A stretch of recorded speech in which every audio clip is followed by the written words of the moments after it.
Good morning, everybody. We've met before. Remember, my name is George, and I run the Restorative Justice Program for Khulisa. Good morning, everybody. I'm Sandy van der Velde, and I sit here today as a victim, but I prefer to call myself a survivor of crime.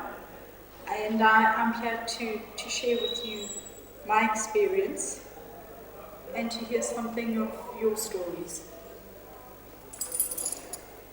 Good morning, everyone. I'm Mrs. Smith. I'm the social worker here, and I'm here to support all of you. Hi, everybody. My name is Sipho. I work for Khulisa within the Restorative Justice Department. I'm serving 27 years for robbery and attempted murder. In 2002, I committed a crime, attempted murder. I'm serving 16 years. My name is Godwin Tulela. I'm here as a participant in this restorative justice system so that I could learn more, just because I want to meet with the victims of which I committed a crime to them, a crime of attempted murder and robbery. Thanks. I'm Gordon Alexander. I'm in prison. I stabbed my wife to death in a fit of rage in 2002. I was sentenced to 12 years imprisonment in 2006. I joined the restorative justice course to try and learn, to enable myself to understand the enormity of what crime does to society as a whole, and furthermore to try and repair some of the damage I've done to relationships, to my close family, and especially my 3 daughters. Thank you.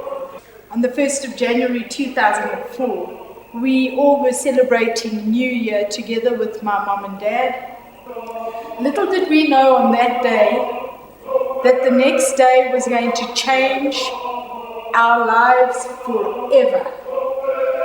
On the 2nd of January 2004, my dad left his home in Parkrand in Boksburg, the home in which I grew up.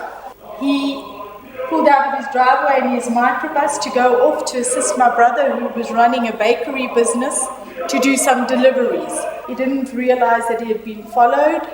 He climbed out of his car to go and open his gates, and when he turned to go and get back in his car,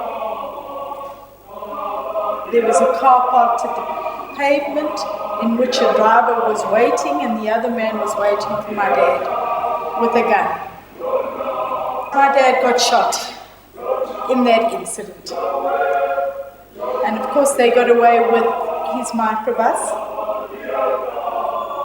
And it was left for my mom, who was in the house, to come out to find my dad breathing his last breaths.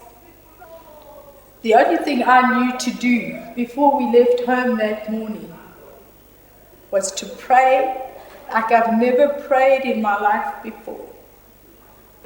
But the moment that sticks most significantly in my mind was being on the N3 and approaching the Linksfield off-ramp, and my cell phone ringing, and my brother-in-law phoning to tell me that it was all over.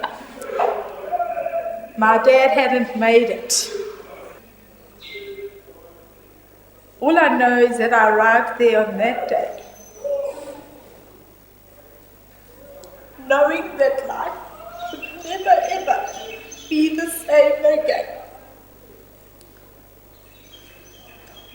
My family had lost probably the person whom we held on to in love and deep passion and deep commitment, because he was the head of our family. I want to live a reasonably content and happy life. And to be able to do that, I firmly and strongly know and believe in my heart and in my mind that you have to be prepared to forgive your offenders. And how you deal with the after effects of being a victim of a violent crime is going to determine whether you live as a victim that is with your anger and your bitterness being part of who you are, or whether you choose to live as a survivor. Because if we cannot forgive these two people for what they have done, we will move on into our lives with frustration, with anger, with bitterness, with confusion, becoming part of who we are. And she said that would have not have been the way my dad would have liked us to carry on living. Thank you for sharing that with us. Yes, I think it does, having done the restorative justice course, it makes myself as an offender realize the enormity, as I said earlier, of what crime does actually do. Many a time people sort of take crime for granted, and they don't, it's perhaps they think it's only the victim or the offender. They don't understand how many people are actually affected by this entire thing, including the offender himself. And he has many things to deal with, to come to terms with what he's done. And I think the biggest challenge in my life was taking responsibility for what I have done. And I think that is the most important sort of turning point in one's rehabilitation. And rather than using that negative aspect of your life that just to attract more negative things, that you have to take that negative thing to try and create some positive by it.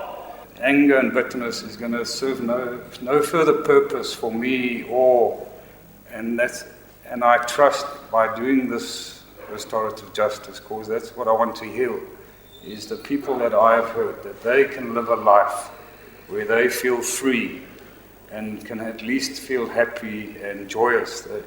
And yes, that will mean having to forgive me. I'm not saying by forgiving me they are condoning what I've done. They're just forgiving me so that they can move on with their lives. Sometimes we do things not knowing that they end up having a huge impact on other people's lives. As a result, that when you commit crime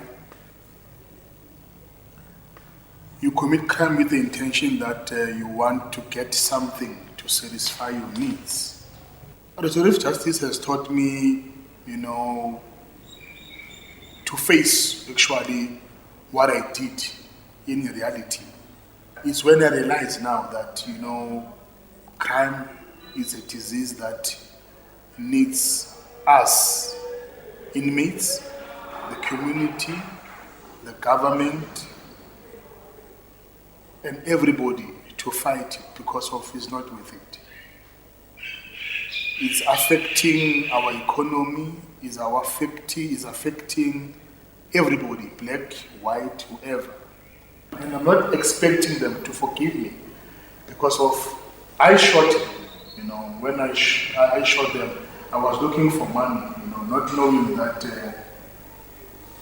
I'm causing harm, pain, and bitterness to that particular person that I shot. It's when I realize now that I really have caused a huge pain. I wish if my victim was next to me now, I will ask forgiveness from him, and because I'm in this process of healing. I'd like to ask each of you, are you a father? Yes. Are you a father? Yes. Are you a father?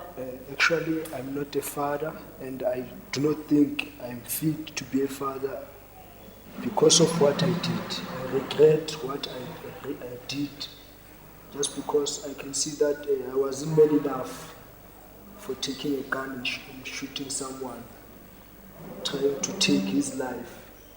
Because actually, as you spoke, you made me realize many things, that a father is somebody who cares, a man is somebody who cares, who takes care of a family. But I never did that. I destroyed instead of taking care of those people. Your families have also lost a dad. They've lost a dad because of what you have done. And so that too must have a tremendous impact on your family.